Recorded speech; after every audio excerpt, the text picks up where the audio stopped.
Our tale begins on a cold, snowy night in February 1855 in the quiet county of Devon, England.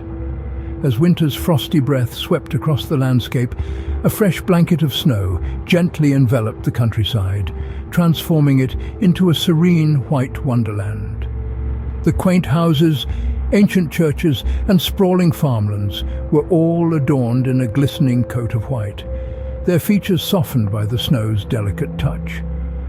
The landscape was bathed in the soft, silvery glow of the moon, casting long shadows that danced and flickered across the snowy canvas. The frigid air was crisp and clear, carrying with it the quiet hush of winter's lullaby. The stillness was so profound, it was almost as if time itself had paused, holding its breath in quiet anticipation of the mystery that was about to unfold. In this peaceful tranquility, the inhabitants of Devon, nestled in their warm homes, were blissfully unaware of the enigma that was slowly descending upon them. They slept soundly, their dreams undisturbed by the peculiar events that were taking place under the cover of darkness. The county, known for its rolling hills and picturesque scenery, was no stranger to the whims of nature. However, this night was different. The veil of ordinary was about to be lifted, revealing a spectacle that would baffle the minds of the most astute observers. As the night deepened, the calm was intermittently interrupted by a strange, rhythmic sound. It echoed through the stillness, a soft patter that seemed out of place in the otherwise silent night. It was as if an invisible presence was making its way across the snow-covered landscape, leaving behind a trail of mystery in its wake. As the first rays of dawn began to pierce the night's dark curtain, the secret of the snowy night was finally revealed. But that's a tale for the next scene. As the night deepened, the silence was broken by a strange occurrence that would puzzle the inhabitants of the county for centuries to come. As dawn broke, a chilling sight awaited the people of Devon. A strange spectacle had unfolded overnight. Across the snow-covered landscape, a trail of bizarre footprints stretched as far as the eye could see. This was no usual set of tracks left by a nocturnal creature. These were different, odd, and, to many, deeply unsettling. The footprints, appearing in pairs, were hoof-like in nature and etched deeply into the fresh snowfall. They were roughly 4 inches long and 3 inches across, a size that defied easy explanation. Residents were baffled, their confusion growing as the extent of these mysterious tracks became apparent. The tracks covered an astonishing distance, spanning over 100 miles across fields, through gardens, over walls, and even atop roofs. They meandered through the county of Devon, seemingly indifferent to the obstacles in their path. This was not the behavior of a common animal. These footprints suggested a creature capable of traversing any terrain, undeterred by physical barriers.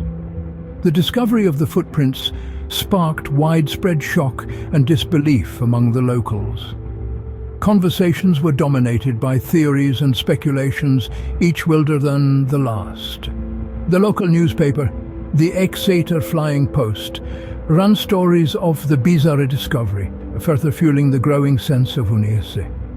The peculiar characteristics of these footprints were what truly set them apart. Their uniformity, the inexplicable distance they covered, the disregard for natural barriers, and their strange, hoof-like shape. These were not the markings of any known creature, and their presence seemed to defy logic and reason. In the face of such an enigma, many turned to folklore and superstition for answers. The footprints were eerily similar to depictions of the devil's own tracks, as portrayed in old tales and legends. The similarity was too striking to ignore, leading many to believe that they were indeed the footprints of the devil himself. These were no ordinary footprints. They bore an uncanny resemblance to the footprints of the devil himself.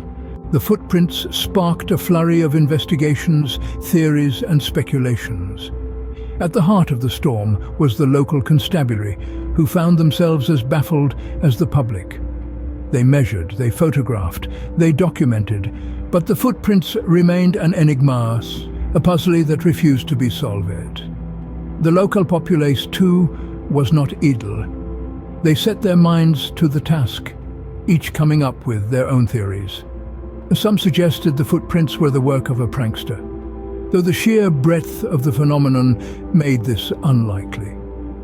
Others believed that a peculiar breed of animal was to blame. Yet, the footprints' unique shape and the fact that they traversed walls, roofs, and other obstacles defied this explanation. The media, always a fervent beehive, buzzed with conjecture. Newspapers ran wild with stories, each more fantastical than the last. They spoke of the devil himself, striding across Devon, of supernatural entities, and even of extraterrestrial visitors. The footprints were a sensation, a topic of heated debate and wild speculation.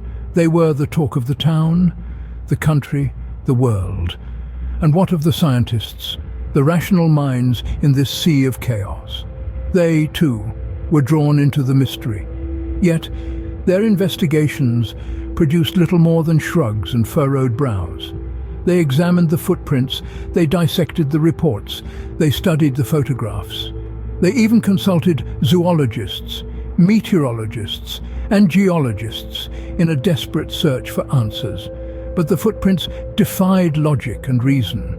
They were a conundrum, a riddle that refused to be unraveled. And so, the investigations continued, each more desperate and determined than the last. Each theory proposed was more elaborate, more convoluted, and yet none could provide a satisfactory explanation. The footprints remained a mystery, a phenomenon that defied logic and reason, a testament to the unexplainable and the unknown. Despite the myriad of theories, none could satisfactorily explain the origin and nature of the footprints. The devil's footprints remain one of the most enduring mysteries of the 19th century. This enigma has held its grip on our collective curiosity because, quite simply, we do not have a definitive explanation for it. These hoof-like impressions in the snow, spanning over 100 miles and seemingly passing through solid obstacles, are a puzzle that has yet to be solved. Over the years, the fascination with these footprints has only intensified.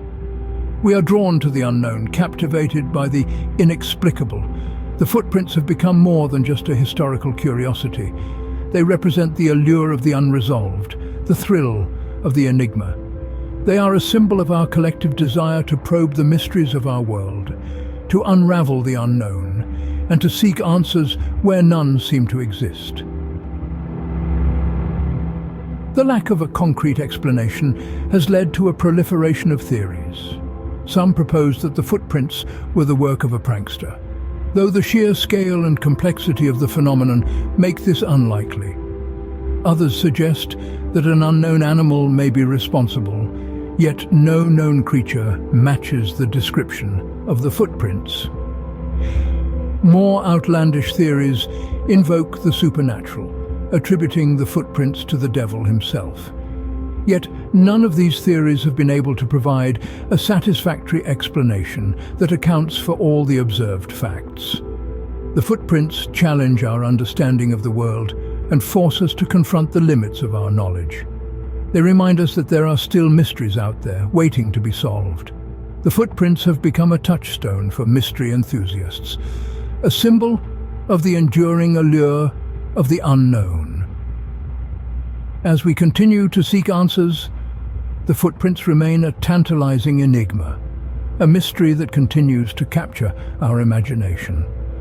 They are a testament to our enduring fascination with the unexplained, a reminder of the thrill that comes from probing the unknown. Even after all these years, the devil's footprints continue to intrigue and mystify. The Devil's Footprints, a mystery that has stood the test of time.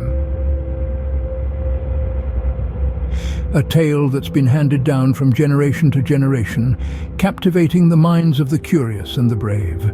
It's a story that's as enduring as the footprints themselves, etched not just in the snow, but also in the collective consciousness of Devon and indeed the world.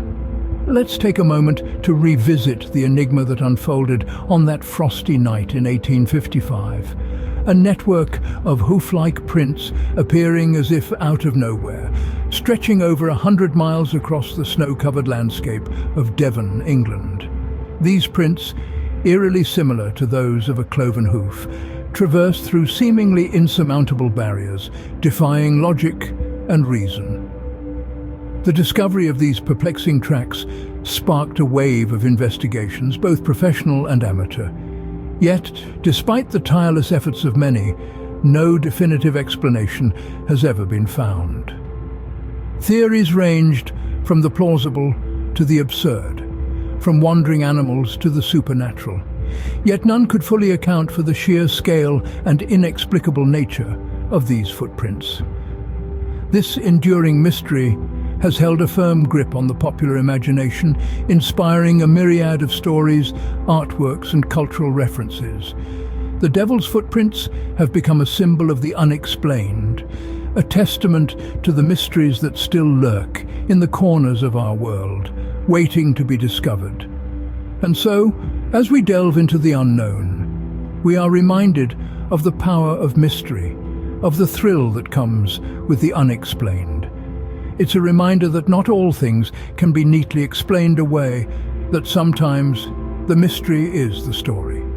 The Devil's Footprints continue to intrigue, to puzzle, and to captivate. They serve as a chilling reminder of the strange and the unexplained, of the enigma that can arise on a seemingly ordinary winter's night. As the snow falls on Devon once more, the mystery of the Devil's Footprints lives on, a chilling reminder of that fateful night in 1855.